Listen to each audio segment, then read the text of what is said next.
Cricket आए दिन sports से रिलेटेड खबरें टीवी या अखबार में आती रहती है, फिर चाहे वो खबर कितनी भी बड़ी हो या फिर छोटी। मगर क्रिकेट एक्चुअल में जितना सुंदर दिखता है उतना असल में नहीं है, बल्कि काफी नेगेटिविटी से भरा हुआ है। और इस तरह की बात को 2007 की पाकिस्तानी टीम से बेटर कौन जान पाएगा। वो टीम जो कि आई तो थी इंजमामुल हक की कैप्टनसी में वर्ल्ड कप खेलने, मगर अनफॉर्चुनेटली उन्हें कुछ ऐसा देखने को मिला जिसने उस पूरे 2007 के ओडीआई वर्ल्ड कप के साथ साथ पूरी दुनिया को हिला के रख दिया। हमने क्रिकेट में कई बार शॉकिंग इंसिडेंट सुने हैं, फिर चाहे वो 2013 की स्पॉट फिक्सिंग हो या फिर 2008 का मंकी गेट स्कैंडल, मगर इन सब इवेंट्स में डेथ इन्वॉल्व नहीं थी। मगर जो 2007 में देखना पड़ा पाकिस्तानी टीम को वो इस सब से बियॉन्ड था, और वो था उनके कोच बॉब वुलमर की death. He was killed in his hotel room in Jamaica just hours after his team had suffered a humiliating defeat against Ireland in the Cricket World Cup. Yes, you heard it right। जहाँ पे एक तरफ Pakistani team world cup में struggle करते हुए नजर आ रही थी, वहीं दूसरी तरफ उन्हीं के कोच के साथ ये सब हो जाएगा जिसका किसी को भी आइडिया नहीं था। बॉब वुलमर की डेथ के बाद पूरे दुनिया में कॉन्स्पिरेसी थ्योरीज का जन्म होना स्टार्ट हो गया था। मगर आखिर उनकी डेथ के पीछे क्या राज था? क्या सही में इसमें पाकिस्तानी प्लेयर्स का इन्वॉल्वमेंट था? Let's find out what killed Bob Woolmer. अब इस पूरे इंसिडेंट में घुसने से पहले 2007 के ओडीआई वर्ल्ड कप के पहले का सिनेरियो देखते हैं, जहां पे वर्ल्ड कप से पहले पूरा स्क्वाड स्टेबल लग रहा था। वहीं पे ठीक एक साल पहले तक शोएब अख्तर एंड मोहम्मद आसिफ के कंसर्न्स काफी बढ़ने लग रहे थे। शोएब अख्तर को नी इंजरी थी और वहीं मोहम्मद आसिफ को एल्बो इंजरी, जिसकी वजह से उन दोनों को 2007 के ओडीआई वर्ल्ड कप के बाहर बैठना पड़ा। अब पाकिस्तानी टीम का बॉलिंग लाइनअप ऑलरेडी काफी वीक बन चुका था, कंसिडरिंग कि उन पे पहले की तरह वसीम अकरम, वकार यूनिस एंड शोएब अख्तर जैसे बॉलर्स नहीं थे, और उनके recent main bowler Mohammad Asif भी इंजरी की वजह से बाहर हो चुके थे। तो फास्ट बॉलिंग कहीं ना कहीं वीक थी, लेकिन ये बात अच्छी थी कि उस वर्ल्ड कप के लिए इंजमामुल हक को कैप्टनसी थमा दी गई थी और टीम के कोच बॉब वुलमर थे। वही बॉब वुलमर जो हमारे इस वीडियो के मेन कैरेक्टर भी है। वो वर्ल्ड कप न ही केवल पाकिस्तान के लिए मेमोरेबल होने वाला था, बल्कि उनके अब तक के बेस्ट बैट्समैन इंजमामुल हक का वो आखिरी वर्ल्ड कप भी था। तो इतने बड़े प्लेयर के आखिरी वनडे मैचेस उस वर्ल्ड कप में होने वाले थे। सभी Pakistani fans, media and even players ये चाह रहे थे कि ये वर्ल्ड कप एक ट्रिब्यूट बने फॉर इंजमामुल हक। अब सबसे पहले डिस्कस करते हैं हमारे इस वीडियो के मेन कैरेक्टर यानी कि उस पाकिस्तानी टीम के कोच बॉब वुलमर के बारे में, जो कि एक इंग्लिश प्लेयर थे। मगर शॉकिंगली उनका जन्म इंडिया के कानपुर शहर में 14 मई 1948 को हुआ था। उन्होंने इंग्लैंड के लिए फर्स्ट क्लास क्रिकेट खेल के रिटायरमेंट के बाद 1987 में अपना कोचिंग करियर भी शुरू कर दिया, जहां उन्होंने कैंट सेकंड 11 की टीम को काफी मेजर एंड माइनर ट्रॉफीज भी जितवाई, फिर चाहे वो नेट वेस्ट विन 1995 हो या फिर उस साल की काउंटी चैंपियनशिप। बॉब वुलमर ने आते ही अपने कोचिंग करियर में अचीव करना शुरू कर दिया था, एंड उसी के साथ उनका कोचिंग स्टाइल काफी यूनिक एंड अपीलिंग भी था। उन्होंने 1994 में साउथ अफ्रीकन टीम की कमाल संभाली, जिसका नतीजा हमें 1998 में साफ साफ दिखाई दिया, जब south African team inaugural ICC knockout trophy जीतने में कामयाब रही, और वही ट्रॉफी आज तक साउथ अफ्रीका की इकलौती ट्रॉफी भी है। तो इसी सक्सेस को देख के पाकिस्तानी टीम ने बॉब वुलमर को अपना कोच बनाने का डिसाइड किया, एंड 2004 में वे पाकिस्तानी टीम के हेड कोच बन जाते हैं। कोच बनने के अगले 2 साल तक बॉब वुलमर पाकिस्तानी टीम को नोटेबल विक्ट्रीज तक लीड करते हैं, जिसमें उनकी इंडिया के खिलाफ 2006 की टेस्ट सीरीज में विक्ट्री शामिल थी, जहां उन्होंने इंडियन टीम को 3 मैच की टेस्ट सीरीज में हराया था, वो भी 1-0 से। इसी के साथ साथ उन्होंने इंग्लैंड को भी ओडीआई सीरीज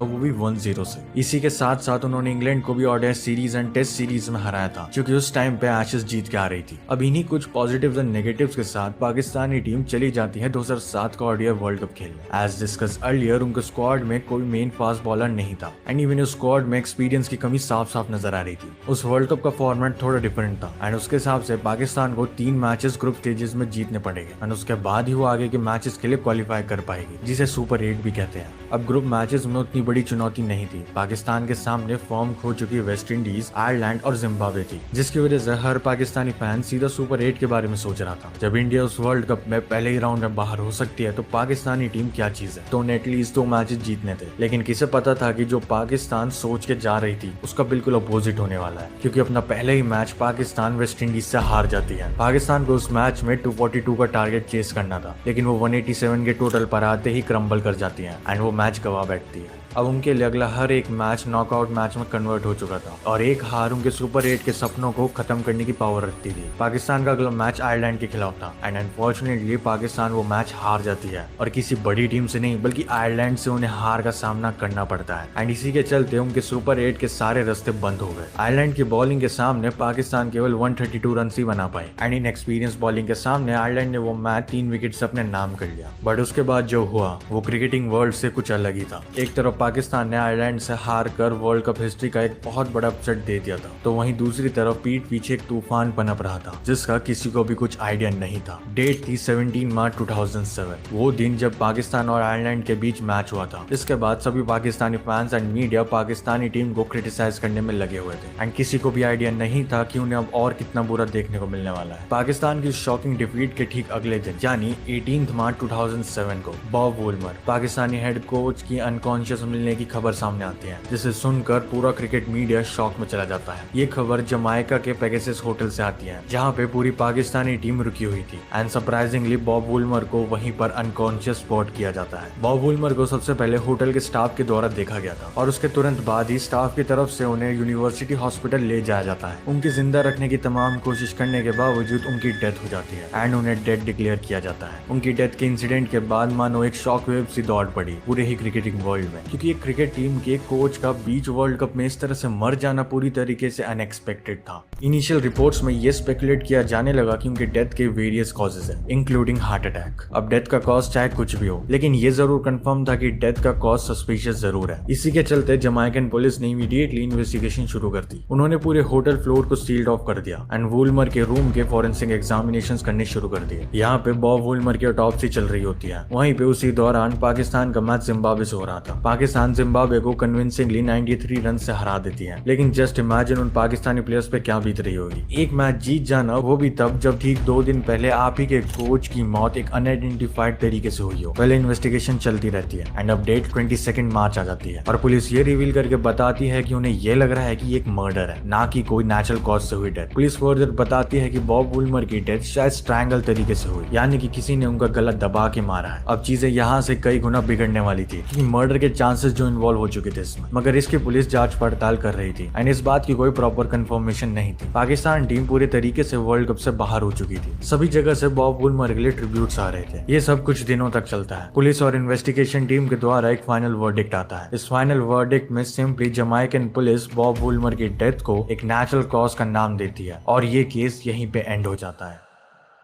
अब जो लोग ये सोचकर बैठे थे कि ये केस और आगे जाएगा एंड अपनी कॉन्स्पिरेसी थ्योरीज बना रहे थे, उन्हें इस चीज से काफी डिसअपॉइंटमेंट हुई। और डिसअपॉइंटमेंट हो भी क्यों ना, एक बीच वर्ल्ड कप में शॉकिंग हार के ठीक अगले दिन कोच की मौत हो जाना एक नॉर्मल हार्ट अटैक की निशानी तो नहीं लग रही थी। इस मौत का वर्ल्ड कप पर भी इम्पैक्ट पड़ा, क्योंकि इस इंसिडेंट की वजह से सिक्योरिटी मेजर्स बढ़ा दिए गए थे एंड इवन उस पूरे टूर्नामेंट की वाइब भी काफी नेगेटिव हो गई थी। अब इन्वेस्टिगेशन तो खत्म हो गई, लेकिन कॉन्स्पिरेसी थ्योरीज अभी भी बन रही थी, जिसमें से एक फेमस थ्योरी ये कहती है कि बॉब वुलमर का मर्डर किया गया था, क्योंकि बॉब वुलमर एक बुक लिख रहे थे करप्शन एंड मैच फिक्सिंग से रिलेटेड, जो कि आगे जाके क्रिकेट वर्ल्ड में बड़े राज खोलने वाली थी। ये थ्योरी काफी प्रोमिनेंट इसलिए है क्योंकि जब फाइनल इन्वेस्टिगेशन खत्म हुई तब ये तो कंफर्म हो गया था कि बॉब वुलमर किसी बुक पे वर्क कर रहे थे। लेकिन यहाँ पर ट्विस्ट ये है कि रिपोर्ट्स के हिसाब से वो अपने क्रिकेटिंग एक्सपीरियंस के बारे में बुक लिख रहे थे, ना कि किसी मैच फिक्सिंग से रिलेटेड। कुछ और रिपोर्ट्स ये भी बताते हैं कि बॉब वुलमर को इससे पहले डेथ थ्रेट्स तक रिसीव हुए थे एंड इवन ये भी बताया जाता है कि उनके कनेक्शन हैंस क्रोनिये से भी थे, जो कि खुद एक मैच फिक्सिंग स्कैंडल में इन्वॉल्व थे। इसके ऊपर हमने ऑलरेडी एक डेडिकेटेड वीडियो बना रखी है, तो आप आई बटन पे जाके उस वीडियो को देख सकते हो, वरना लिंक डिस्क्रिप्शन में मिल जाएगा। लेकिन इन सब चीजों के बाद अगर इस इंसिडेंट में सबसे शॉकिंग इंसिडेंट की बात करी जाए तो वो अभी आना बाकी था। बात थी 25 मार्च की रात की, जब जमाइकन पुलिस को वो क्लू मिल गया जिसने आने वाले समय में क्वेश्चंस का दरवाजा खोल दिया। 25 मार्च की रात को जब पुलिस इस केस की इन्वेस्टिगेशन कर रही थी और होटल की सीसीटीवी फुटेजेस देख रही थी, इसी बीच उन्हें एक सीसीटीवी फुटेज मिली जिसने उन्हें शॉक करके रख दिया। वो फुटेज थी 18 मार्च की होटल कॉरिडोर की, उसी रूम के बाहर के कॉरिडोर की जहां पर बॉब वुलमर की डेथ हुई थी। जमाइकन पुलिस के डिप्टी कमिश्नर मार्क शील्ड इस फुटेज को काफी डीपली स्टडी कर रहे थे। उन्हें इस बात की उम्मीद थी कि रूम के अंदर तो कुछ सस्पिशियस नहीं मिला, लेकिन बाहर कॉरिडोर में उन्हें कहीं ना कहीं कुछ ना कुछ राज जरूर मिल जाएगा। और वैसे ही होता है। फुटेज में हमें 2 पाकिस्तानी प्लेयर्स घूमते हुए नजर आते हैं और वो 2 प्लेयर्स कोई और नहीं बल्कि wicket keeper Kamran Akmal and assistant coach Mushtaq Ahmed थे। पुलिस ने जैसे इन दोनों प्लेयर्स को स्पॉट किया, उन्होंने उस फुटेज को काफी डिटेल से एग्जामिन करना शुरू कर दिया, इस होप में ताकि उन्हें इन प्लेयर्स की मूवमेंट और बॉब वुलमर के डेथ का कोई कनेक्शन मिल पाए। लेकिन पुलिस को ऐसा कोई भी सबूत नहीं मिल पाता है। बाद में जब कामरान अकमल एंड मुश्ताक अहमद से इस फुटेज के रिगार्डिंग क्वेश्चन किया गया तो उन्होंने काफी नॉर्मल आंसर्स दिए। जैसे कामरान अकमल बताते हैं कि वो होटल के 12th फ्लोर जहां पर बॉब वुलमर का कमरा लोकेटेड था वहां पे इसलिए गए क्योंकि वहां पर इंटरनेट अच्छा आता था एंड इसी वजह से इंटरनेट को एक्सेस करने के लिए वो उस फ्लोर पर घूम रहे थे। उस होटल की सारी इंटरनेट फैसिलिटीज उसी फ्लोर पर लोकेटेड थी, तो वो जगह एक कॉमन एरिया टाइप बन बन गया था पाकिस्तानी प्लेयर्स का to hang out and use internet. तो कामरान अकमल का ये बयान काफी सस्पिशियस तो नहीं लेकिन ऑब्वियस लग रहा था। लेकिन जहाँ पे मुश्ताक अहमद की बात आती है, वो बताते हैं कि एक असिस्टेंट कोच होने के नाते वे एक दूसरे प्लेयर के रूम को विजिट कर रहे थे as part of their routine for discussions and planning. And even उनका बॉब वुलमर के रूम से उस दिन कोई एज रिलेशन तक नहीं था। अब इन स्टेटमेंट से दिक्कत किसी को भी नहीं थी, लेकिन यहाँ पर एक प्रॉब्लम आती है। जो भी स्टेटमेंट इन दोनों लोगों ने दिए उसका एविडेंस किसी के पास भी नहीं था, और होगा भी कैसे, उनके रीजंस इतने ऑब्वियस थे कि काउंटर करना इम्पॉसिबल था। एंड इसके बाद पुलिस का उनके ऊपर से शक हट जाता है। जितना ज्यादा कॉन्स्पिरेसी थ्योरीज बनती जा रही थी उतना ज्यादा उनकी डेथ मिस्टीरियस बनती जा रही थी, जो कि उस टाइम की न्यूज हेडलाइन साफ साफ बयां कर रही थी। 2007 का वो वर्ल्ड कप खत्म होता है एंड ऑस्ट्रेलिया उसे कन्विंसिंगली जीत भी जाती है। लेकिन उस वर्ल्ड कप में बाकी वर्ल्ड कप जैसी वाइब नहीं बची थी, और वो सब हुआ था बॉब वुलमर की डेथ की वजह से, जिसे ऑफिशियली तो नेचुरल कॉज की वजह से बताया जाता है, लेकिन उनके फैंस एंड बाकी क्रिकेट फैंस उसे एक मर्डर मिस्ट्री की तरह ही मानते हैं। एंड जितना इम्पैक्ट लोगों ने सोचा था कि ये डेथ डालेगी, उससे कई ज्यादा इम्पैक्ट डाल के चली जाती है। एंड इवन आज भी बॉब वुलमर की डेथ क्रिकेट हिस्ट्री में सबसे रहस्यमयी और चर्चित घटनाओं में से एक है। उस इंसिडेंट के बाद से बॉब वुलमर की कोचिंग स्टाइल एंड लेगेसी को कंटिन्यू रखा गया। बॉब वुलमर की डेथ ने ना ही केवल कोचेस की इंपॉर्टेंस बढ़ा दी क्रिकेटिंग वर्ल्ड में, लेकिन ये भी बता दिया कि जितना pressure players on the field ले रहे होते हैं किसी भी मैच का, उसी सेम इंटेंसिटी का प्रेशर कोचेस को भी हैंडल करना पड़ता है of field. Well that's it for the video.